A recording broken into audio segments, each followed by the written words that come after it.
তো তোমাদের সাথে আজকে তাহলে আমার বেসিক্যালি ক্লাস হবে দুইটা অধ্যায়, ঠিক আছে?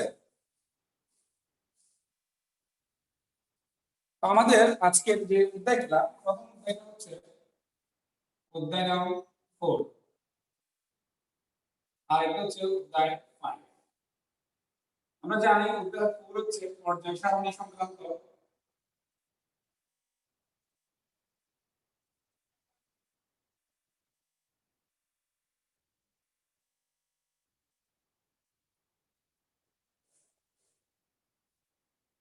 আর আমাদের অধ্যায় দুইটা আলোচনা হবে, একটা হচ্ছে অধ্যায় 4, একটা হচ্ছে অধ্যায় 5। সবাই খুব মনোযোগ সহকারে ক্লাস করবা ইনশাআল্লাহ। সহজ বৌদ্ধ ভাষা বাইরে মনে বোঝানোর সর্বোচ্চ চেষ্টা করি। প্রথমে আমরা অধ্যায় 4 দিয়ে শুরু করি। পর্যায় সারণী। এই পর্যায় সারণীর কথা বললে আমরা পর্যায় সারণী ইতিহাসে ফিরে যেতে হয়। সেই ইতিহাস যেখানে বিজ্ঞানী মেন্ডেলিভ পারমাণবিক ভর সংখ্যার উপর ভিত্তি করে একটা পর্যায় সারণী দিয়েছিল। তো বিজ্ঞানী মেন্ডেলিভ যখন পারমাণবিক ভর সংখ্যার উপর, অর্থাৎ মেন্ডেলিভ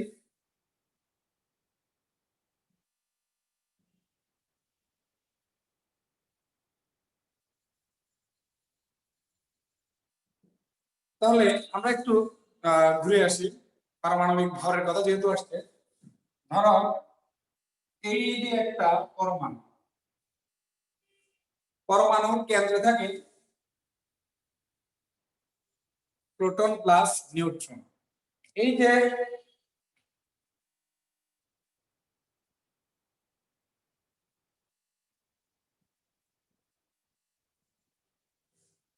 যে পরমাণুর তোমার ভর P plus N, proton plus neutron, দুইটাকে এক কথা বলে নিউক্লিয়ন সংখ্যা বা পারমাণবিক ভর সংখ্যা। এই যে পারমাণবিক ভর সংখ্যা, এর ভিত্তিতে বিজ্ঞানী মেন্ডেলিভ তার পর্যায় সারণীকে সাজায়। কিন্তু পর্যায় সারণীর ক্ষেত্রে আমরা যদি দেখি, যেমন পটাশিয়াম আর তো পটাশিয়াম হচ্ছে 39, আর্গন হচ্ছে 40। তাহলে তুমি দেখতে পাচ্ছ একটা ক্ষার ধাতুর পরে নিষ্ক্রিয় চলে আসছে। তো যেহেতু পারমাণবিক ভর অনুযায়ী সাজালে এটা এরকম হয়, তাই দেখা যাচ্ছে যে একটা সক্রিয় মৌলের পরে চলে আসতেছে একটা নিষ্ক্রিয় মৌল। তো পর্যায় সারণীর যখন ভর সংখ্যার উপর সাজানো হলো, কিছু ত্রুটি দৃষ্টিগোচর হলো, তার মধ্যে যেমন এটা একটা। এরপরে একজন জ্ঞানী লোক, তার নাম হচ্ছে মোসলে পারমাণবিক সংখ্যা বা প্রোটন সংখ্যা আবিষ্কার করার পর এই যে পর্যায় সারণী, সেই পর্যায় সারণীকে পারমাণবিক সংখ্যার ভিত্তিতে সাজানো হলো। যেমন দেখো, এই যে পটাশিয়াম, তার প্রোটন সংখ্যা 19, আর্গন তার প্রোটন সংখ্যা 18। তাহলে কি হলো, একটা নিষ্ক্রিয় মৌলের পরে দেখো 18 পরে 19, তার মানে আর্গন পটাশিয়াম। তাহলে এই যে নিষ্ক্রিয় মৌলটা 18, তারপরে আসলে কি সক্রিয় মৌল, অর্থাৎ যখন প্রোটন সংখ্যা অনুযায়ী সাজানো হলো তখন আগে যে ত্রুটিটা ছিল সেটা দূর হয়ে গেল। এবার পর্যায় সারণী দিন দিন যত যাচ্ছে এটা অনেক আপডেট হয়ে গেল। পর্যায় সারণীর উপর অনেক বেশি শ্রম করছেন বিজ্ঞানী নিলস বোর। তো তার পরিশ্রম, সফলতা ইত্যাদির পর আমরা বর্তমানে আধুনিক পর্যায় সারণী পেয়েছি। যে আধুনিক পর্যায় সারণীতে ইউপ্যাক, মানে তোমরা অনেকে জিনিসটা জানো যে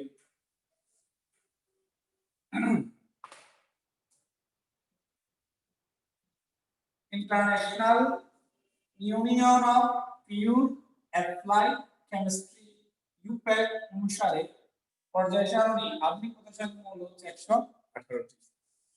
এই 118টি মৌলকে সাজানো হয়েছে 7টি পর্যায় এবং 18টি গ্রুপে। এবং এই পর্যায় সারণীকে তোমরা যদি জেনে খুশি হবা যে আমাদের প্রথম যে গ্রুপটা, গ্রুপ নাম্বার 1, যাকে আমরা ক্ষার ধাতুর গ্রুপ বলি, যে সেটা কি, যে হাই লি না কে রুবিনা ছেঁচে ফেলেছে। সো এই যে সিরিজটা, এটা হচ্ছে ক্ষার ধাতু 1 গ্রুপ।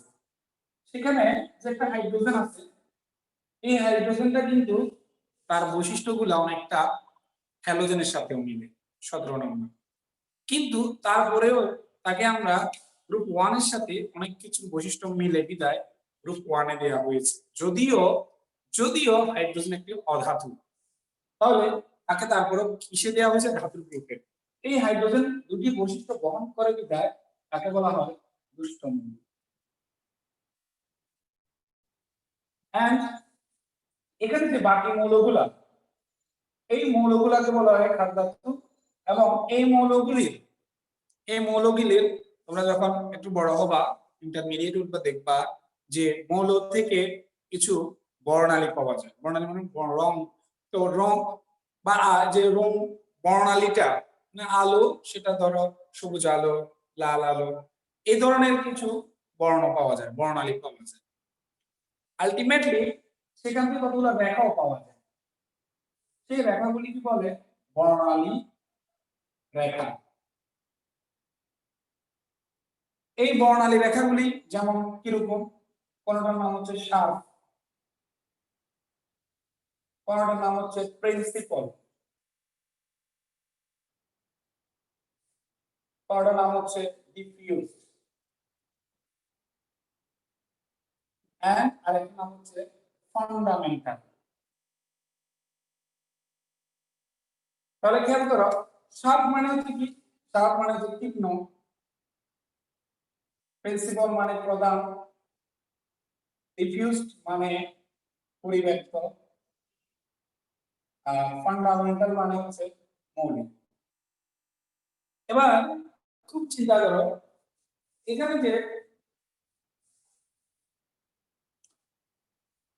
এখানে যে মৌলগুলি আছে, সরি এখানে যে বর্ণালী রেখাগুলি আছে, এই যে শার্প, সেখান থেকে এস, এখানে যে প্রিন্সিপাল, এখান থেকে সি, এখানে যে ডিফিউজ, এখান থেকে ডি, এখানে যে ফান্ডামেন্টাল, এখান থেকে এফ। তাহলে এই যে এস পি ডি এফ নামের কতগুলি আমরা বর্ণালী রেখার অঞ্চল পেয়েছি। ইলেকট্রন বিন্যাস করার সময় যদি ইলেকট্রনগুলি এই sp-df নামক, আমরা এগুলাকে অরবিটাল হিসেবে জানি। যারা ইলেকট্রন বিন্যাস সংক্রান্ত জানো তারা জানারই কথা ইজিলি, যে sp-df এগুলা হচ্ছে অরবিটাল, পূর্ণরূপ হচ্ছে শার্প, প্রিন্সিপাল, ডিফিউজ, ফান্ডামেন্টাল। এবং এই s আমরা আরো জানি, s এর সর্বাধিক ইলেকট্রন থাকে 2টি, p এর সর্বাধিক 6টি, d এর সর্বাধিক 10টি, এন্ড f এর সর্বাধিক 14টি। তাহলে যদি ইলেকট্রন বিন্যাসে s এ যায় s ব্লক, p এ যায় p ব্লক, d এ যায় d ব্লক, f এ গেলে f ব্লক। তাহলে দেখো 118টি মৌলকে 7টি পর্যায়ে 18টি গ্রুপ এবং sp-d-f নামে কতগুলি ব্লকে বিভক্ত করা হলো। এবং আমরা যদি এই যে পর্যায় সারণী সংক্রান্ত আরো কিছু বলি, যেমন এস ব্লকে মৌল 14টি, পি ব্লকে মৌল 36টি, ডি ব্লকে 41টি। এভাবে জিনিসগুলো তোমাদের সিম্পলি তুমি পর্যায় সারণী কিছুটা ইতিহাস বুঝলাম। তাহলে একটু ভাইয়া রিভিউ করি যে মেন্ডেলিভ বর অনুযায়ী সাজালো। তো যখন মেন্ডেলিভ সাজালো কিছু ত্রুটি দেখা গেল, পরবর্তীতে প্রোটন সংখ্যা বা পারমাণবিক সংখ্যা অনুসারে সাজানোর পর দেখা গেছে যে মোটামুটি তার প্রবলেমগুলি দূর হলো। এর পরবর্তীতে যেটা এখন বর্তমানে আধুনিক পর্যায় সারণী, সেটার মূল ভিত্তি হচ্ছে ইলেকট্রন বিন্যাস। ঠিক আছে, ইলেকট্রন বিন্যাসের মাধ্যমে আমরা আধুনিক পর্যায় সারণী মৌলগুলিকে তাদের গ্রুপ পর্যায়ে ভাগ করেছি এবং তারা 118টি মৌল 7টি পর্যায় 18টি গ্রুপে বিভক্ত। এবং সেখানে তারা শার্প, প্রিন্সিপাল, ডিফিউজ, ফান্ডামেন্টাল, যাদের অধ্যক্ষ অনুযায়ী sp-d-f নামক কতগুলি অরবিটাল ইলেকট্রনগুলি সুসজ্জিত থাকে। তাহলে ইলেকট্রনগুলি sp-df নামক অরবিটালে হ্যাঁ থাকার যে প্রসেস পদ্ধতি তাকেই বলা হয় যে ইলেকট্রন বিন্যাস। এবং s এ থাকবে সর্বাধিক 2টি, p এ থাকবে 6টি, d এ থাকবে 10টি, f এ থাকবে 14টি ইলেকট্রন। সো এখন এখানে গিয়ে যদি ইলেকট্রনগুলো থেমে যায় তাহলে সেই ব্লকের মূলক। যেমন শেষে যদি আমরা যদি এক্সাম্পল এভাবে দেখাই, খেয়াল করুন, আমরা যদি বলি সোডিয়াম, আমরা জানি সোডিয়াম নামে এই যে দেখো 1s2 2s2 2p6 3s1। তাহলে আমরা এই অরবিটাল গুলিতে ইলেকট্রনকে যে স্থানান্তর করি এটাই হচ্ছে মূলত ইলেকট্রন বিন্যাস। যেহেতু এই সোডিয়াম ইলেকট্রন s এ গিয়ে থেমে গেছে, সো সোডিয়াম হচ্ছে s ব্লক। কোন ব্লক? s block. s ব্লকের মধ্যে যেহেতু একটা, তাহলে প্রথম গ্রুপ নাম্বার 1, এই গ্রুপ 1 কে বলা হয় ক্ষার ধাতু। ক্ষার ধাতু। আচ্ছা, আমি যদি এখানে ম্যাগনেসিয়াম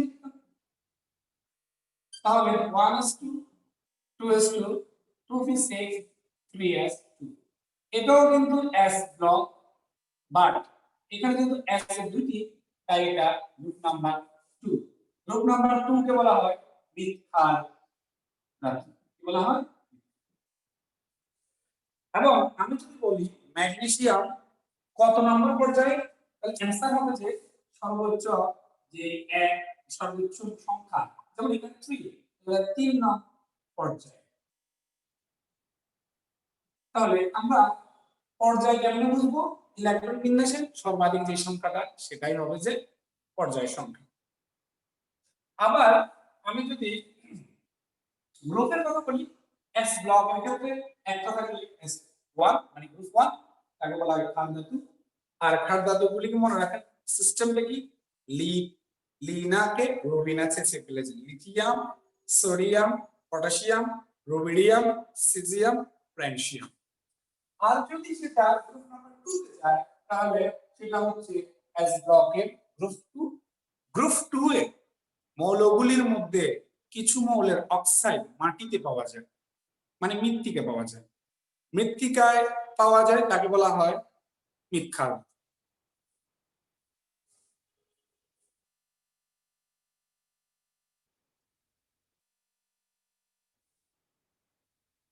তো তোমরা সবাই এতক্ষণ যা যা পড়াইছি এগুলো কি সবকিছু ক্লিয়ারলি বুঝতেছ? একটু বাইকে জানাও তো যা যা এতক্ষণ ভাই পড়াইছি সবকিছু বুঝছো?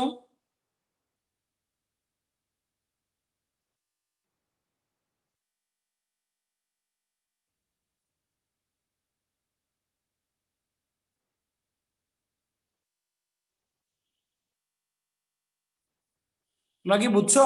একটু ভাইকে জানাও তো ভাইয়া এখন পর্যন্ত যা যা পড়ালাম, S block, P block, D block, F block, মৌলগুলি কিভাবে এস এ গেল, কেন ক্ষার কেন বলা হয়, মৃৎক্ষার কেন বলা হয়, এটুকু সবাই বুঝছো কিনা একটু ভাইয়াকে প্লিজ জানাও যে ভাইয়া হ্যাঁ বুঝছি। একজনে বলো।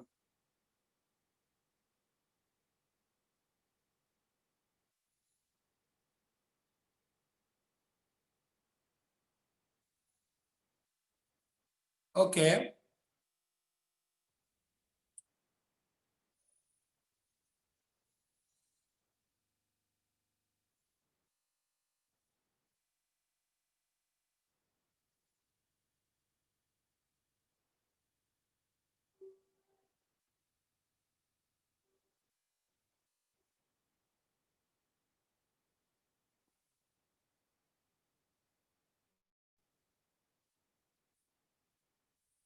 আচ্ছা ঠিক আছে, তাহলে আমরা কিভাবে গ্রুপ নির্ণয় করা হয় অ্যাসিড ক্ষেত্রে এবং পর্যায়ের ক্ষেত্রে তো আমরা বুঝছি। এখন আমরা যাব আরেকটা মূলক, যেমন আরেকটা মূলক ধরো aluminium 30, 1s2 2s2 2p6 3s2 3p1। তাহলে খেয়াল করো এই যে অ্যালুমিনিয়াম সেই ফিতে এসে আসলে পি ব্লক। এখন এটা পর্যায় সংখ্যা হবে সর্বোচ্চ নম্বর 3। এটা গ্রুপ কিভাবে নির্ণয় করব? পি এর ক্ষেত্রে সেক্ষেত্রে আমরা খেয়াল করব, আমরা গ্রুপের ক্ষেত্রে বলবো যেটা এখানে এস এর আর পি এর ইলেকট্রন যোগ করব এবং এন যোগ করব। তাহলে অ্যালুমিনিয়ামের ক্ষেত্রে এস এ আছে দুইটা, পি এ আছে একটা, এন। সো এটা কত নাম্বার গ্রুপ? 13 13 number group. ঠিক আছে? সো আমরা এভাবে করে আমাদের যে কত নাম্বার গ্রুপে পর্যায়ে এগুলো আমরা বুঝতে পারবো। এখন আমি যদি আরেকটা ইলেকট্রন বিন্যাস করি, যেমন ডি, তো ডি এটা ধরো আয়রন 26,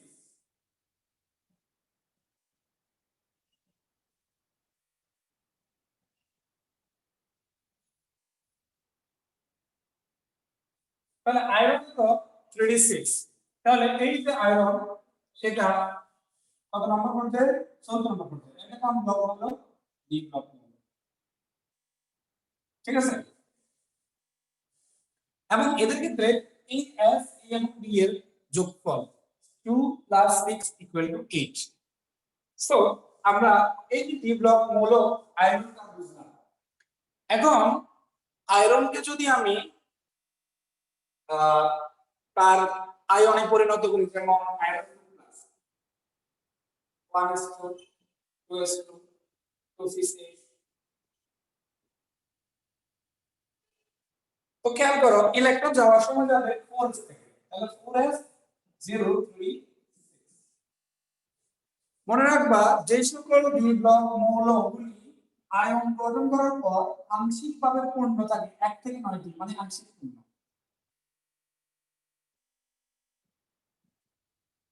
তাদেরকে বলা হয় অবস্থান্তর মৌল।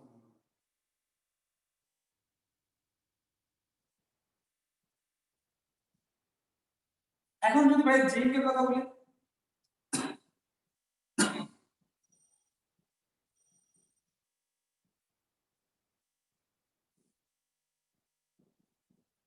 তাহলে খেয়াল করো এখানে যদি জিঙ্ক 2+ হয়,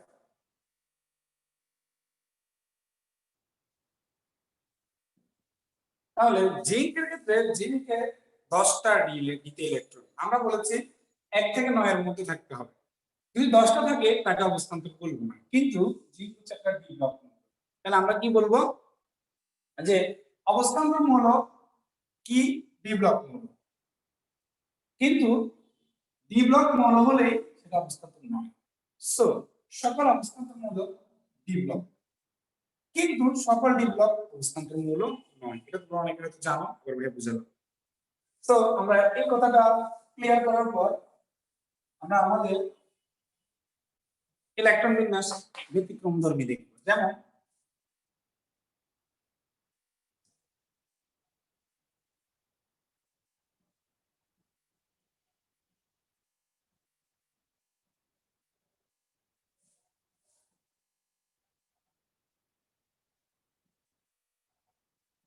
খেয়াল করো, আমি যদি ক্রোমিয়াম 24 লিখি এভাবে লিখা হবে, কিন্তু তুমি মনে রাখবা যে ডিতে 5টা একটা অর্ধপূর্ণ আর 10টা থাকবে পূর্ণ, এবং সে এই অবস্থা বেশি সুস্থির, তাই সে তার পরবর্তী এখান থেকে একটা নিলে সে কি হয়ে যাবে?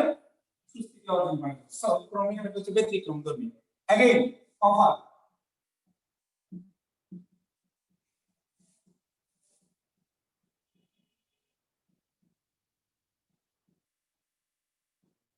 তাহলে খেয়াল করো এখানে কিন্তু 29 ফিল আপ হয়ে গেছে, বাট অর্ধপূর্ণ এবং পূর্ণ যেহেতু সুস্থির, তাই সেখানে একটা নিয়ে 10 হবে এবং সেখানে 1 হবে। তো মনে রাখবা ক্রোমিয়াম কপার ব্যতিক্রমধর্মী ইলেকট্রন বিন্যাসে, এটা সবসময় মনে রাখবা। ওকে, আমরা এখন আমাদের প্রথমে পর্যায় সারণী সংক্রান্ত আমরা কিছু পরিচিতি জানলাম।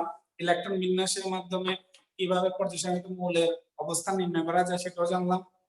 ব্যতিক্রমধর্মী ইলেকট্রন বিন্যাস জানলাম। sp-df অরবিটাল গুলি কিভাবে আসে, এগুলো কেন লিখি সেটাও বুঝলাম। সেখানে ইলেকট্রন গুলিকে স্থানান্তর করা ইলেকট্রন বিন্যাস গুলো সেটাও বুঝলাম। এখন আমরা যাব যেটা, সেটা হচ্ছে পর্যায় সারণীতে কিছু ধর্ম আছে যাদেরকে আমরা পর্যায়ভিত্তিক ধর্ম বলি জানি। যেমন তারা কি? তারা হচ্ছে 1 নম্বরে আকার, পারমাণবিক আকার,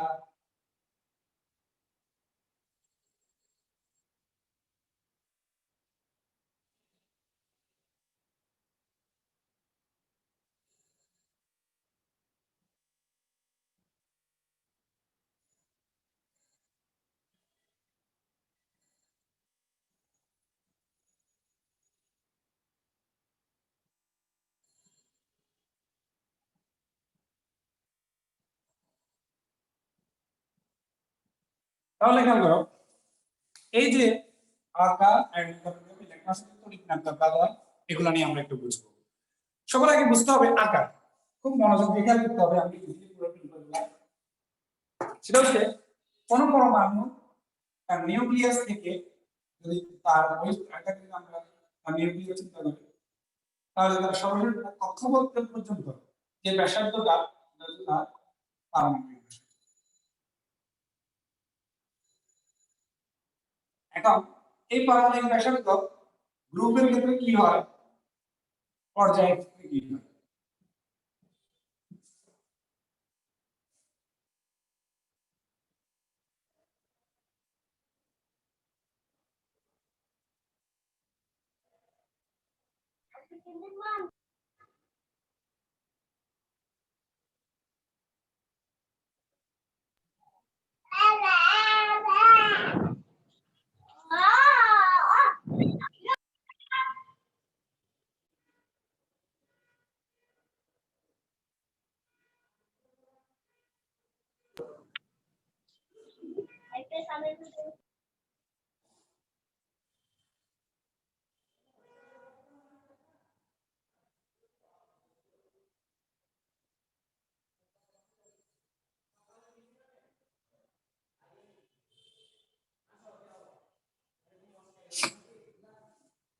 তাহলে একটু খেয়াল করো এই জিনিসটা।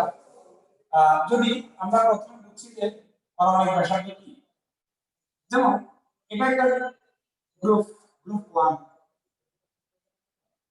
ঠিক আছে। এটা ক্রমান্বয়ে প্রত্যেকের নিচে আকার বাড়বে। কেন আকার বাড়বে? কারণ হচ্ছে ক্রমান্বয়ে যদি দেখো ক্রমান্বয়ে, যেমন লিথিয়াম 3, অ্যালুমিনিয়াম 11, তো 3 দ্বিতীয় পর্যায়ে, 11 তৃতীয় পর্যায়ে, পটাশিয়াম 19 এটা হচ্ছে চতুর্থ পর্যায়ে। ক্রমান্বয়ে পর্যায়ের সংখ্যা বাড়াতে একই পর্যায়ে উপর থেকে নিচে গ্রুপে উপর থেকে নিচে আকার কি হয়, আকার বাড়ে। আবার যদি একই একই যদি আমরা পর্যায়ে চিন্তা করি, যেমন আমরা যদি উপরে লিখি, যেমন lithium, beryllium, boron, carbon, nitrogen, oxygen, fluorine. আবার যদি নিচে লিখি sodium, magnesium, aluminium, silicon, phosphorus, sulphur, chlorine. এটা হচ্ছে দ্বিতীয় পর্যায়, আর এটা হচ্ছে তৃতীয় পর্যায়। এই পর্যায়গুলির মধ্যে যেমন লিথিয়াম, সেখানে ইলেকট্রন 3টা, যেমন ফ্লোরিন এখানে 9টা। আমি যদি বিষয়টাকে এভাবে লিখি, যেমন দেখো লিথিয়াম 2 1, এটা হচ্ছে লিথিয়াম। আবার আমি লিখি 2 7, কেন? কারণ ফ্লোরিন হচ্ছে এটা 2 1, এটা হচ্ছে 2 7। এখন দুটারই মাঝখানে আছে নিউক্লিয়াস। এখন নিউক্লিয়াসের সাথে বহিস্থ কক্ষপথের ইলেকট্রন কি হয়, আকর্ষণ হবে, এবং এখানে যে বাকি 7টা ইলেকট্রন আছে তারাও কিন্তু কেন্দ্রের প্রতি অনেক বেশি আকৃষ্ট থাকবে। তো দেখা যাচ্ছে দুটোই যদিও এটাও দ্বিতীয় পর্যায়ে, এটাও দ্বিতীয় পর্যায়ে, কিন্তু দুটার মধ্যে বহিস্থ কক্ষপথের ইলেকট্রনের সাথে সেন্টার নিউক্লিয়াসের আকর্ষণ এটা তো অনেক বেশি। এই বেশি আকর্ষণ হওয়ার কারণে এটার আকারটা তুলনামূলক কমে যায়। তাহলে আমরা কি বুঝতে পারলাম, একই পর্যায়ে যদি আমি বাম থেকে ডান দিকে যাই, ঠিক আছে, সেটা দ্বিতীয় হোক তৃতীয় হোক, একই পর্যায়ে বাম থেকে আমি ডান দিকে যাই, ক্রমান্বয়ে আমার ইলেকট্রনের সংখ্যা বাড়বে। ইলেকট্রনের সংখ্যা যখন বাড়বে তখন আমার আকারটা আগে থেকে কমে যাবে। তাহলে আমরা দুটি কথা বলতে পারি, একই গ্রুপের উপর থেকে নিচে আকার বাড়ে, একই পর্যায়ে বাম থেকে ডানে আকার কমে। এই বেসিকটা বুঝে গেলে আমাদের জন্য পরের কাজটা অত্যন্ত সহজ। সেটা হচ্ছে ধরো আমরা প্রথমে করব আয়নীকরণ। আয়নীকরণ বিভব। ধরো সোডিয়াম 281, 281,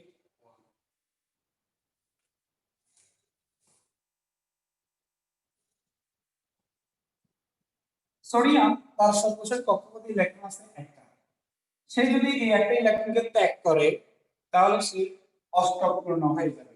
আটটা থাকার নিয়মকে অষ্টক বলে, দুইটা থাকার নিয়মকে দ্বিত্ব বলে। সো সোডিয়াম যদি সোডিয়াম প্লাস হতে চায় তাহলে 2 8 হয়ে যাবে। তার মানে সে কিছু হয়ে গেল, সে সোডিয়াম ধাতুটি সেখানে একটা ইলেকট্রন ত্যাগ করে Na প্লাসে পরিণত হয়ে গেল। এই যে ঘটনাটা, যে একটা পরমাণু সর্বশেষ কক্ষপথ থেকে ইলেকট্রনকে সরিয়ে আনতে যে শক্তি দিতে হয়, একটা পরমাণু সর্বশেষ কক্ষপথ থেকে ইলেকট্রনকে সরিয়ে এনে মৌলটাকে একক ধনাত্মক আধান এটাতে পরিণত করতে যে শক্তি লাগে তাকে বলে আয়নীকরণ বিভব। আবার যদি ধরো ক্লোরিন, আমরা জানি ক্লোরিন 2 8 7, ক্লোরিন ছিল তার অষ্টক পূর্ণতার জন্য তার একটা ইলেকট্রন প্রয়োজন। তো ক্লোরিন কি করলো, তার ধরা 2টা 8 10টা সর্বশেষ কক্ষপথে বাকি 7টা। এখন এই ক্লোরিন যদি সে কোনোভাবে আরেকটি ইলেকট্রনকে কি করে গ্রহণ করে, তার মানে তার এখানে ইলেকট্রনটা কি হচ্ছে, বর্জন হচ্ছে, একক ধনাত্মক চার্জে পরিণত হয়ে যে শক্তি লাগে আয়নীকরণ বিভব। আর এখানে ইলেকট্রনটা গ্রহণ করে একটু শক্তি নির্গত করবে এবং সেই Cl মানে ক্লোরিন সে যখন একটা ইলেকট্রন গ্রহণ করবে Cl মাইনাস একক ধনাত্মকে পরিণত হবে। তো একক মৌলটি ঋণাত্মক ইলেকট্রন গ্রহণ করে একক ঋণাত্মক আয়নে পরিণত করতে যে শক্তি নির্গত করলো তাকে বলা আয়নীকরণ ইলেকট্রন আসক্তি। ইলেকট্রন তাহলে আমরা আয়নীকরণ বিভব এবং ইলেকট্রন শক্তি সম্পর্কে ধারণা নিলাম। এখন আমরা আরেকটা জিনিস বুঝবো, খেয়াল করো। আমরা জানি হাইড্রোজেন এবং ক্লোরিন তারা পরস্পর একটা ইলেকট্রন শেয়ার করে সমযোজী বন্ধন গঠন করলো এইভাবে HCl। আসলে বেসিক্যালি এখানে যে ঘটনাটা ঘটে সেটা হচ্ছে এই যে দুটো ইলেকট্রন এখানে শেয়ার করলো, সেই শেয়ারকৃত ইলেকট্রনের মধ্যে তুমি যে একটা চিন্তা করো, ক্লোরিন তার একটা মান আছে, ক্লোরিন ঋণাত্মকতা তার মান হচ্ছে 3, হাইড্রোজেন তার মান হচ্ছে 2.1, এরকম কিছু মান আছে ক্লোরিন ঋণাত্মকতা, যেমন chlorine 4, chlorine 3, oxygen 3.5, nitrogen 3, hydrogen 2.1, carbon 2.5 ইত্যাদি। তো যদি একটা যৌগ গঠিত হয় এবং তাদের মধ্যে যদি পার্থক্য 0.5 থেকে 1.9 এর মধ্যে হয়, তাহলে যে ঘটনাটা ঘটবে, যেমন দেখো এখানে 2.1 এখানে 3, দুইজনের মধ্যে পার্থক্য কত 0.9। সো এই রেঞ্জের ভিতর আছে। যদি তাই হয় শেয়ার কিন্তু ইলেকট্রন যার তড়িৎ ঋণাত্মকতা বেশি কিছুটা তার দিকে চলে যাবে, কিছুটা তার দিকে চলে গিয়ে এটা আংশিক ঋণাত্মক হয়ে যাবে, এটা আংশিক ধনাত্মক হবে। এই যে শেয়ার কিন্তু ইলেকট্রনকে টেনে নেওয়ার যে ক্ষমতা তাকে বলে তড়িৎ ঋণাত্মকতা। তাহলে আমরা বুঝলাম তিনটা ঘটনা, যে একক ধনাত্মকে পরিণত করতে যে শক্তি লাগে আয়নীকরণ বিভব, এবং একক ঋণাত্মকে পরিণত করতে যে শক্তি নির্গত হয় ইলেকট্রন শক্তি, এবং শেয়ার কিন্তু ইলেকট্রনকে যে অধিক বেশি তড়িৎ ঋণাত্মক তার দিকে টেনে নেওয়ার যে ক্ষমতা তাকে বলে তড়িৎ ঋণাত্মক। এখন আমরা জানবো এই তিনটা ধর্ম আয়নীকরণ বিভব, ইলেকট্রন শক্তি, তড়িৎ ঋণাত্মকতা পর্যায় সারণীতে কিভাবে বৃদ্ধি পায় কিভাবে হ্রাস পায়।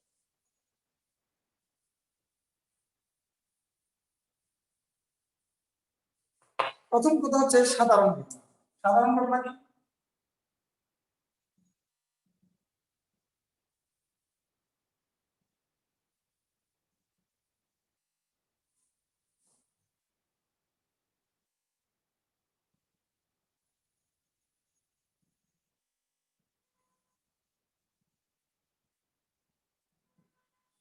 যদি আকার ছোট হয় আয়নীকরণ বিভব, ইলেকট্রন শক্তি, তড়িৎ ঋণাত্মকতা এই ধর্মগুলি বৃদ্ধি পায়। তাহলে আকার যদি হ্রাস পায় এই ধর্মগুলি বৃদ্ধি পায়। ভালোভাবে একটু বুঝার চেষ্টা করো। যেমন আমরা যদি দেখাই এখানে প্রথম প্রশ্ন হচ্ছে এই নাইট্রোজেন এবং অক্সিজেন ধরো, এই নাইট্রোজেন এবং অক্সিজেন। আচ্ছা আমরা প্রথম প্রশ্ন করি নাইট্রোজেন এবং অক্সিজেন দিকে 7 8। এই দুটোর মধ্যে কার আকার ছোট হবে? যেটা সর্বডানে, যেমন অক্সিজেন তার আকার ছোট। ওকে, আচ্ছা আমি প্রথমে এইখান দিয়ে প্রশ্নটা শুরু করি, অক্সিজেন ক্লোরিন। আমি যদি বলি এই দুজনের মধ্যে কার আকার ছোট, দেখো অক্সিজেন হচ্ছে 8, ক্লোরিন 9, তাহলে আকার ছোট হচ্ছে ক্লোরিন। ক্লোরিনের যেহেতু আকার ছোট, অক্সিজেন আর ক্লোরিনের মধ্যে ফ্লোরিনের আয়নীকরণ বিভব বেশি, ইলেকট্রন আসক্তি বেশি, তড়িৎ ঋণাত্মকতা বেশি। সকল ধর্মকার বেশি ক্লোরিনের, কেন? কারণ তার আকার ছোট। আচ্ছা আরেকটা জিনিস যদি দেখাই আমি এখানে, ধরো এটা লিথিয়াম বেরিলিয়াম, লিথিয়াম বেরিলিয়াম। আমরা জানি লিথিয়াম হচ্ছে 3, বেরিলিয়াম হচ্ছে 4। তাহলে এখানে 3 আর 4 এর মধ্যে বেরিলিয়ামে ইলেকট্রন বেশি, তার মানে তার আকার ছোট। বেরিলিয়াম যদি আকার ছোট হয় তাহলে এই দুইজনের মধ্যে বেরিলিয়ামের এই তিনটা ধর্ম বেশি হবে।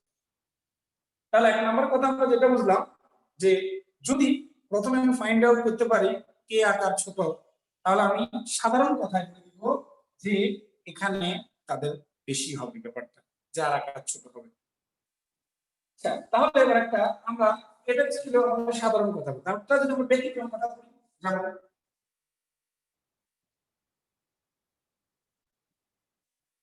ব্যতিক্রম ব্যাপারটা হচ্ছে দুইটা জিনিসের জন্য। একটা জিনিস হচ্ছে আয়নীকরণ বিভাগের জন্য,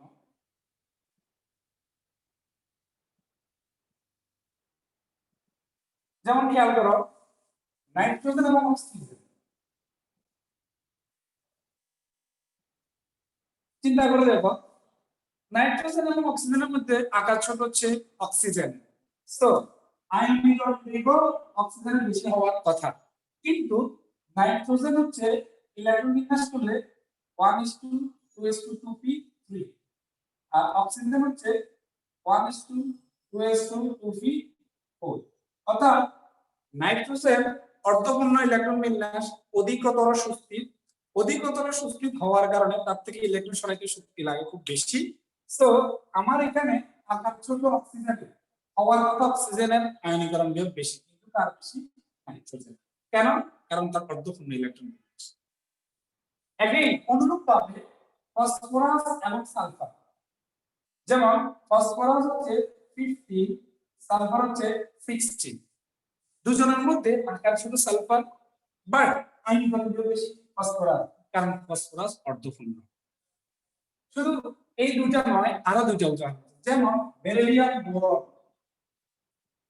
বেরিলিয়াম এবং বোরনের ক্ষেত্রে তুমি যদি চিন্তা করো, বোরনের আকার ছোট কারণ সেটা দামি, কিন্তু বেরিলিয়াম যেটা, সেই বেরিলিয়াম হচ্ছে 4, 1:2:2, তাহলে কিন্তু বোরন এরকম কোন দ্বিত্বপূর্ণ নয়, 1:2:2p1, যেহেতু বেরিলিয়াম দ্বিত্ব তাই সে অধিক সুস্থির, তাই তার থেকে ইলেকট্রন সরানো কষ্টসাধ্য, তাই তার আয়নীকরণের মান বেশি। অনুরূপভাবে ম্যাগনেসিয়াম এবং অ্যালুমিনিয়াম, ম্যাগনেসিয়াম এবং অ্যালুমিনিয়ামের মধ্যে ম্যাগনেসিয়াম থেকে অ্যালুমিনিয়ামের আকার ছোট, তাহলে আয়নীকরণ বিভব বেশি হওয়ার কথা অ্যালুমিনিয়াম, কিন্তু বেশি কার ম্যাগনেসিয়াম। কেন? কারণ ম্যাগনেসিয়াম হচ্ছে দ্বিত্বপূর্ণ ইলেকট্রন বিন্যাস। তো আমরা আয়নীকরণ বিভব ব্যতিক্রম একটু আলোচনা করলাম। তো আমি এটা মুছে দিচ্ছি, জিনিসটা একটু রিভিউ দিব ইনশাআল্লাহ। এখন ব্যতিক্রম করব আয়নীকরণ, সরি ইলেকট্রন আসক্তি।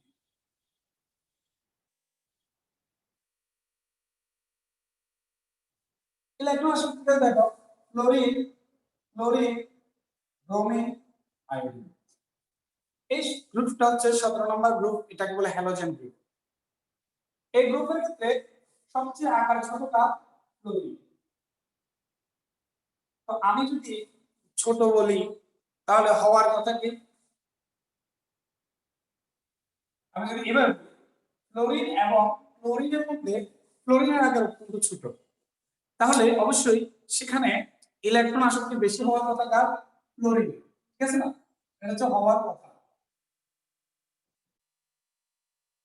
কিন্তু ক্লোরিন গ্যাটাগার ক্লোরিন, কেন মনে রাখবা ক্লোরিন হচ্ছে 9 মানে 27 দ্বিতীয় পর্যায়ে, আর ক্লোরিন হচ্ছে 70287 তৃতীয় পর্যায়ে। দুইটা মৌলের মধ্যে ক্লোরিন এবং ক্লোরিনের মধ্যে ক্লোরিনের ভিতরে ইলেকট্রনের ঘনত্ব তুলনামূলক বেশি। একটু খেয়াল করে এবার বুঝে।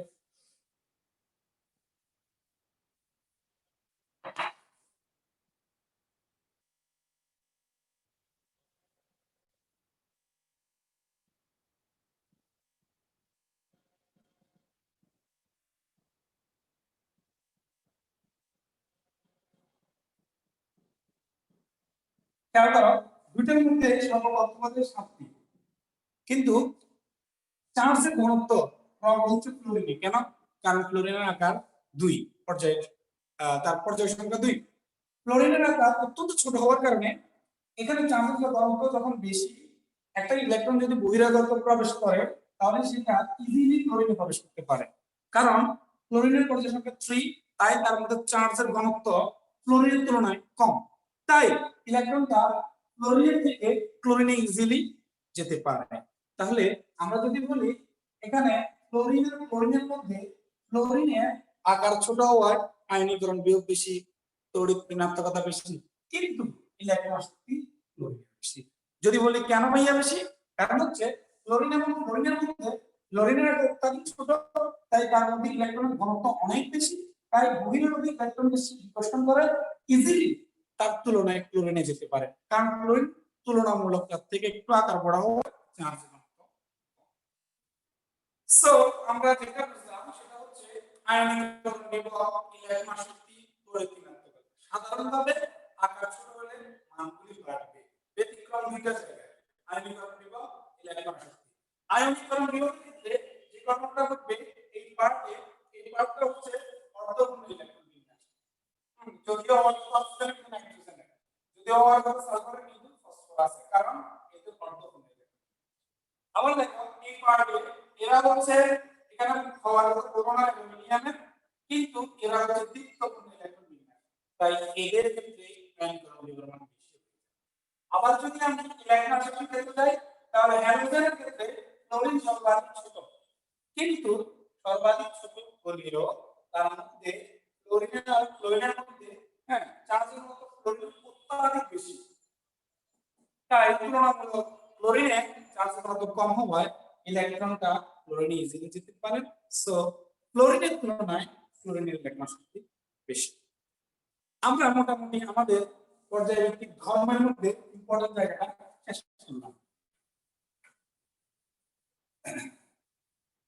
সো এবার দেখো আমরা আরেকটা জিনিস বুঝবো, সেটা হচ্ছে ধাতব ধর্ম। তো বাম থেকে পর্যায়সারণীর ডানে গেলে ধাতব ধর্ম কি কমে, ঠিক আছে? তাহলে ধাতু কি করে?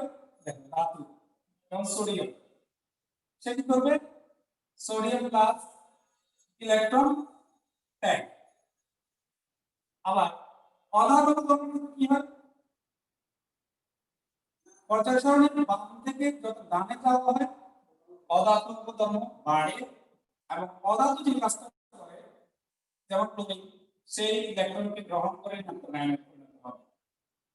সো ধাতব ধর্ম, অধাতব ধর্ম বিষয়টাও আমরা বুঝতে পারলাম। এটা ছিল মোটামুটি আমাদের পর্যায় সারণীর যে অধ্যায়টা আমরা করছি সেই অধ্যায়ের মধ্যে আলোচনা। ঠিক আছে, আমাদের একটা অধ্যায় শেষ হয়ে গেছে। আমরা এখন যাবো পঞ্চম অধ্যায়।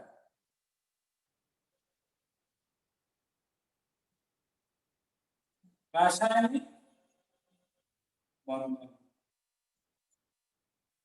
রাসায়নিক বন্ধন যেমন কি কি আছে? আয়নিক, সমযোজী, তারপর আছে ধাতব। প্রথমে তুমি আয়নিক নিয়ে আলোচনা করে দেখো, অত্যন্ত সহজ। এই আয়নিকটা হবে ধাতু প্লাস অধাতুর মধ্যে। এবার লিখি ধাতু প্লাস অধাতু।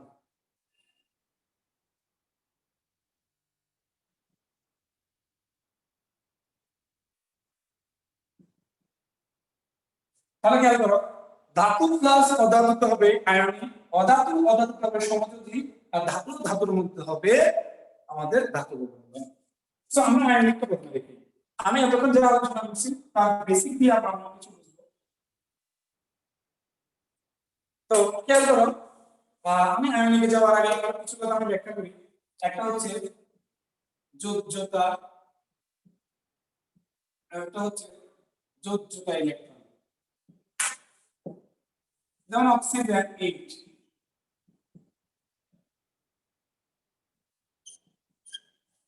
অক্সিজেনের ক্ষেত্রে খেয়াল করো তার বহিষ্ঠ কক্ষপথ ইলেকট্রন কয়টা? 6টা। এটাকে বলে যোজ্যতা ইলেকট্রন। আর এই অক্সিজেন সে যুক্ত হওয়ার প্রবণতা হচ্ছে 2, কারণ হচ্ছে তার অষ্টক পূর্ণ করতে লাগবে 2, তাহলে তার যোজ্যতা কত? 2। তাহলে এই যে অক্সিজেন তার যোজ্যতা ইলেকট্রন 6 কিন্তু যোজ্যতা 2। সো আমরা বুঝতেই পেরেছি যোজ্যতা এবং যোজ্যতা ইলেকট্রন এক কথা নয়। এবং আমরা আরেকটা জিনিস জানি যে যৌগ গঠন করার সময় যদি 8টা করে থাকে তাহলে অষ্টক, এই নিয়মটা। আর যদি 2টা, যেমন দেখো বোরন,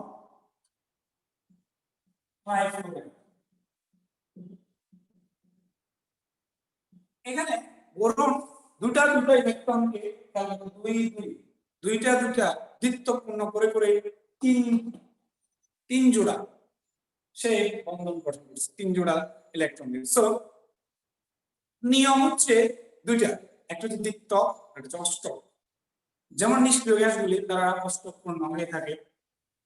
সো আমরা বুঝতে পারতেছি যে 2 করে থাকলে অদ্বিত্বক নিয়ম, আর 8 থাকলে অষ্টক নিয়ম, এবং প্রতিটা মৌল চায় তারা নিষ্ক্রিয় হয়ে যেতে, সুস্থির হয়ে যেতে।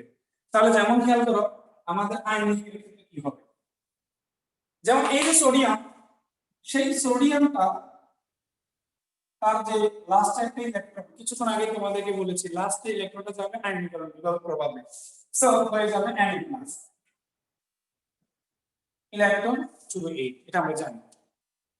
তাহলে আমি যদি আবার ক্লোরিনের কথা বলি,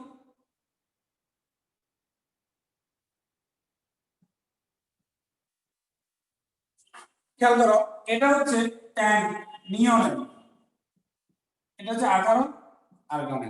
সো আমাদের সোডিয়াম ইলেকট্রন ত্যাগ করে নিষ্ক্রিয় নিয়ন হয়ে গেল, ক্লোরিন ইলেকট্রন গ্রহণ করে নিষ্ক্রিয় আর্গন হয়ে গেল।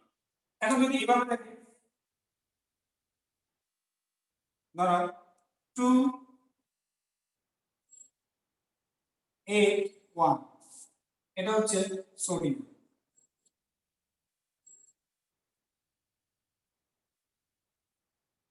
2 8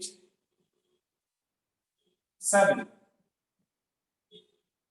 তাহলে খেয়াল করো এই সোডিয়াম তার যে ইলেকট্রনটা ত্যাগ করতেছে, কে গ্রহণ করতেছে সেটা গ্রহণ করতেছে ক্লোরিন। তাহলে দেখো এই সোডিয়ামটা যখন সে তার ইলেকট্রনটাকে ত্যাগ করে দিবে তখন Na+ হয়ে যাবে, যখন সে গ্রহণ করবে ক্লোরিন মাইনাস হয়ে যাবে। তাহলে আলটিমেটলি Na+ Cl- কাছাকাছি এসে আয়নিক যৌগ গঠন করবে NaCl। ঠিক আছে, তাহলে আয়নিক যৌগের ক্ষেত্রে মাঝখানে কোনো চিহ্ন দেওয়া লাগবে না, এটাই। তাহলে ইলেকট্রন আদান প্রদানের মাধ্যমে আয়নের গঠনের মাধ্যমে যে বন্ধন সেটা হচ্ছে আয়নিক বন্ধন। আর ইলেকট্রন যদি আদান প্রদান না হয় তাহলে হয় সেটা ইলেকট্রন কি হবে? শেয়ারিং। তো আমরা এখন শেয়ারিং বন্ধন, যার ইংরেজি নাম হচ্ছে কোভালেন্ট বন্ড। যেমন মনে করো হাইড্রোজেন, ঠিক আছে, তো সে তার একটা ইলেকট্রন, তো সে কি করলো আরেকটা হাইড্রোজেনের সাথে যুক্ত হলো, ঠিক আছে, এভাবে সে গঠন করলো H2O। তাহলে দুটি ইলেকট্রন শেয়ারিং হয়েছে পরস্পর, এভাবে যে বন্ধনটা গঠিত হলো সেটা হচ্ছে সংযোগ বন্ধন। যেমন আরো আছে, যেমন মনে করো কার্বন,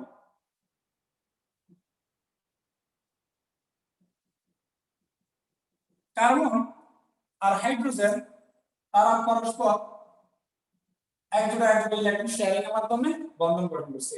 তাদেরকে বলা হবে, এদেরকে বলা হবে কি বন্ধন জোট, বন্ধন জোট বা এদিকে বন্ড পেয়ার, বিপি মানে বন্ড পেয়ার। আবার যেমন পানি, অক্সিজেন, দেখো অক্সিজেন সে দুইটা হাইড্রোজেনের সাথে যুক্ত হয়। তোমাকে যদি আমি এভাবে বলি, ধরো হাইড্রোজেনের ইলেকট্রনটা এভাবে দিলাম অক্সিজেনে, আর হাইড্রোজেনটাকে আমরা এভাবে দিলাম এখানে।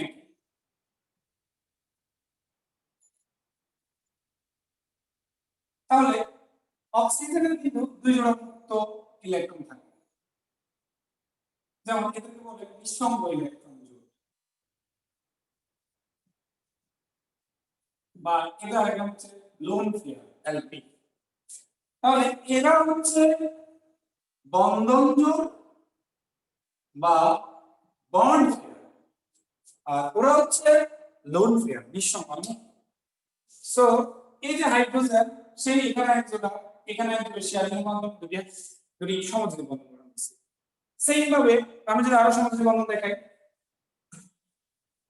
যেমন মনে করো অ্যামোনিয়া, নাইট্রোজেন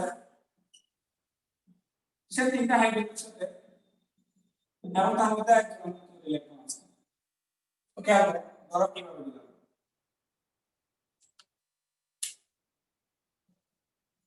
সো এইভাবে গঠন করছে কি NH3, এটা গঠন করলো কি CH4, এটা গঠন করলো কি H2O। তাহলে একটা জিনিস খেয়াল করো, আমরা যে এখানে সমযোজী আয়নিক যৌগ নিয়ে পড়তেছি, আয়নিক যৌগ হচ্ছে ইলেকট্রন আদান প্রদানের মাধ্যমে যে বন্ধন, আর সমযোজী হচ্ছে ইলেকট্রন গুলোকে পরস্পর শেয়ারিং এর মাধ্যমে যে বন্ধন। তো আমরা একটু পরে আয়নিক যৌগ এবং সমযোজী যৌগের বৈশিষ্ট্য চলে যাচ্ছি। খেয়াল করো,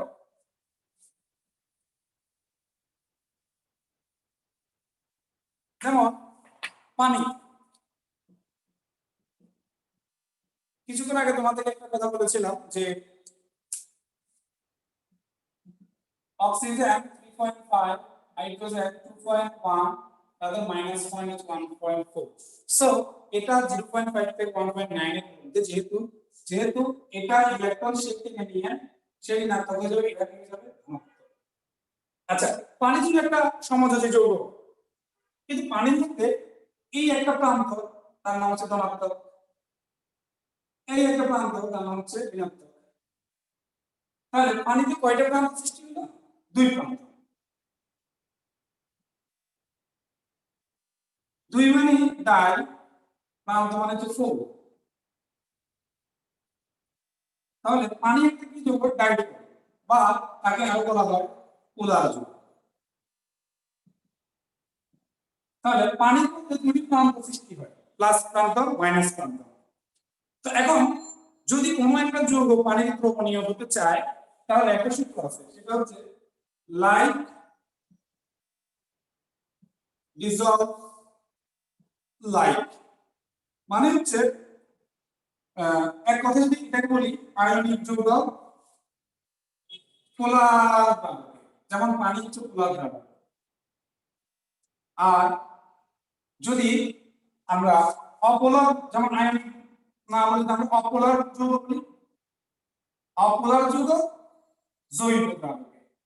সো আমরা কি বুঝলাম, যে পানিতে তারা দ্রবীভূত হবে যারা পোলার যৌগ, যারা কি যৌগ? পোলার যৌগ। যেমন দেখো সোডিয়াম ক্লোরাইড, এটা কিন্তু একটা পোলার যৌগ, এটা কিন্তু পানিতে দ্রবণীয় হবে। কিন্তু CH4, এই CH4 কিন্তু একটা অপোলার যৌগ, তার মধ্যে কিন্তু প্রান্ত নাই। সো CH4 পানিতে দ্রবণীয় হবে না। তাহলে আমরা যদি একটা কথা বলি, সেটা হচ্ছে সাধারণত আয়নিক যৌগগুলা সবগুলোর মধ্যে পোল সৃষ্টি হয়। সো আয়নিক যৌগগুলি পানিতে দ্রবণীয়, কিন্তু সমযোজী যৌগগুলির মধ্যে সাধারণত পোল সৃষ্টি হয় না। তাই সাধারণ কথায় বললে সমযোজী যৌগগুলি পানিতে অদ্রবণীয়। তবে যদি সমযোজী যৌগগুলিতে প্রান্ত সৃষ্টি হতে পারে, তাহলে সে আবার পানিতে দ্রবণীয় হবে। সো সমযোজী যৌগের ক্ষেত্রে সাধারণত প্রান্ত থাকবে না, না থাকলে সে পানিতে দ্রবীভূত হবে না। আচ্ছা, আরেকটা কথা হচ্ছে আয়নিক যৌগগুলি হচ্ছে উচ্চ গলনাঙ্ক এবং স্ফুটনাঙ্ক বিশিষ্ট। তাহলে সমযোজী যৌগগুলা নিম্ন গলনাঙ্ক স্ফুটনাঙ্ক বিশিষ্ট। এবং যে বিষয়টা যদি বিদ্যুৎ পরিবাহিতার কথা বলি, তাহলে আয়নিক যৌগগুলি তারা আয়নে পরিণত হয়ে দ্রবণে আয়নে পরিণত বিদ্যুৎ পরিবহন করতে পারে। কিন্তু সমযোজী যৌগগুলি ক্যাটায়ন, অ্যানায়ন বা আয়নে পরিণত হতেও পারে না, তাই বিদ্যুৎ পরিবহন করতে পারে না। এখন একটা প্রশ্ন, আচ্ছা ভাইয়া, আয়নিক যৌগ পানিতে দ্রবণীয়, সমযোজী যৌগ অদ্রবণীয়। তাহলে ভাইয়া আয়নিক যৌগ পানিতে কিভাবে দ্রবণীয়? প্লিজ খেয়াল করো।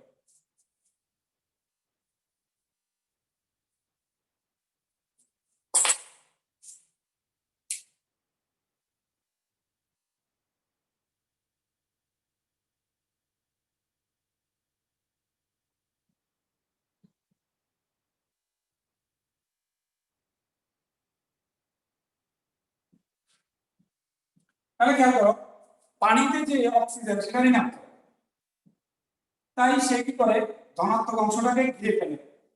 মানে যখন পানিতে পোলার যৌগ আসে তখন তার যে ধনাত্মক পোল তাকে ঋণাত্মক পোল অ্যাটাক করে। এবং যদি তার ঋণাত্মক অংশ, যেমন আমাদের জানি H প্লাসটা কি ধনাত্মক, আমাদের বলতে পারি এটা করতে পারছে এটা অক্সিজেন এইভাবে যুক্ত, অথবা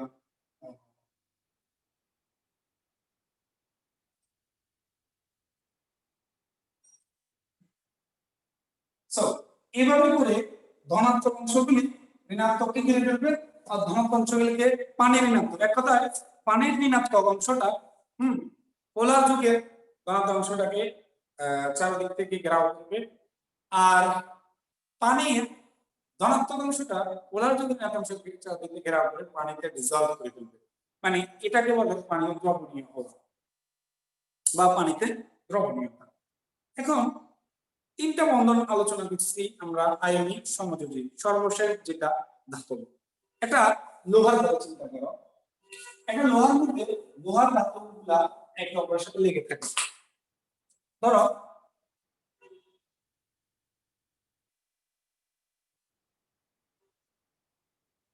ধরো লোহার যে ধাতুগুলি, ধরো আমরা যদি বলি আয়ন, তাহলে তারা কি করে লোহার যে ধাতুগুলি তারা তোমার ইলেকট্রন ছেড়ে দেবে। তারা কি করবে, এখান থেকে তারা আমরা জানি ধাতু ইলেকট্রন দান করবে, ধাতু কি করবে, ধাতু ইলেকট্রন দাতা। তো আমরা যদি এখানে জাস্ট এভাবে বলি এগুলো সব ধাতু, তো সে যখন ইলেকট্রন দিবে সেই ইলেকট্রনটা তার যে ইয়ার মৌল সেটা ধনাত্মক পরিণত হবে। যেমন একটা সোডিয়াম, সে সোডিয়াম প্লাস প্লাস একটা ইলেকট্রন দেবে, তাহলে দেখো ধরো এই সোডিয়ামটা প্লাস হয়ে গেল, আর সেই ইলেকট্রনটা এইভাবে ডিলোকালাইজড, তা আমি যে লোক নির্দিষ্ট জায়গায় নাই, মুক্তভাবে সে ঘূর্ণনশীল সঞ্চরণশীল, এই ইলেকট্রনগুলো কি বলে, মুক্ত সঞ্চরণশীল। আর ঠিক এটা আমাদের মনে রাখবে পারমাণবিক শ্বাস, এটাকে বলে পারমাণবিক শ্বাস। এখন ধাতুর ক্ষেত্রে এই যে মুক্ত সঞ্চরণশীল ইলেকট্রন থাকে, এই মুক্ত সঞ্চরণশীল ইলেকট্রন থাকার কারণে ধাতু বিদ্যুৎ পরিবহন করে, ঠিক আছে। সো আমরা আমাদের এই অধ্যায়টাকে আমরা মোটামুটি সহজ করে পড়ানোর চেষ্টা করছি। তো তোমরা যারা এতক্ষণ ছিলা সবাই একটু তোমাদের অডিওটা অন করো। সবাই কি দুইটা অধ্যায় খুব ভালোভাবে বুঝতে পেরেছো কিনা, বা জিনিসগুলোকে নিয়ে কোনো কনফিউশন এখনো আছে কিনা একটু জানাও তো ভাইকে।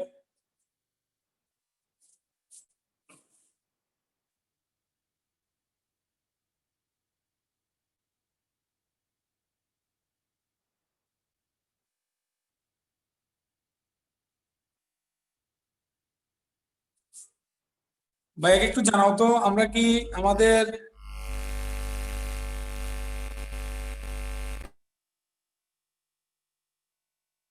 আমরা কি পুরো অধ্যায়টা সহজবোধ্য ভাষায় বুঝতে পেরেছি কিনা একটু জানাও তো ভাইয়াকে। ভাই একটু জানাও প্লিজ, জানাও, ভাইয়াকে জানাও। Yes sir, thank you. তোমরা অনেক বেশি ভালো স্টুডেন্ট, তোমরা আমার সাথে ছিলা, অনেক অ্যাক্টিভ, আমার অনেক ভালো লাগছে শুরু থেকে শেষ ছিলা। Thank you so much. তোমরা আসলে যতজন ছিলা শুরু থেকে ছিলা, এটাই প্রমাণ করেছে তোমরা অনেকটাই মনোযোগ দিয়ে ক্লাস করেছো এবং অনেক বেশি হয়তো বা ভালোভাবে বুঝতে পেরেছো আশা করি। ইনশাআল্লাহ তোমাদের জন্য নেক্সট ক্লাসে হয়তো অন্য কোনো চ্যাপ্টার নিয়ে হাজির হব। তো আজকে তোমাদের সাথে এতটুকুই। সবাই ভালো থেকো, সুস্থ থেকো। আসসালামু আলাইকুম।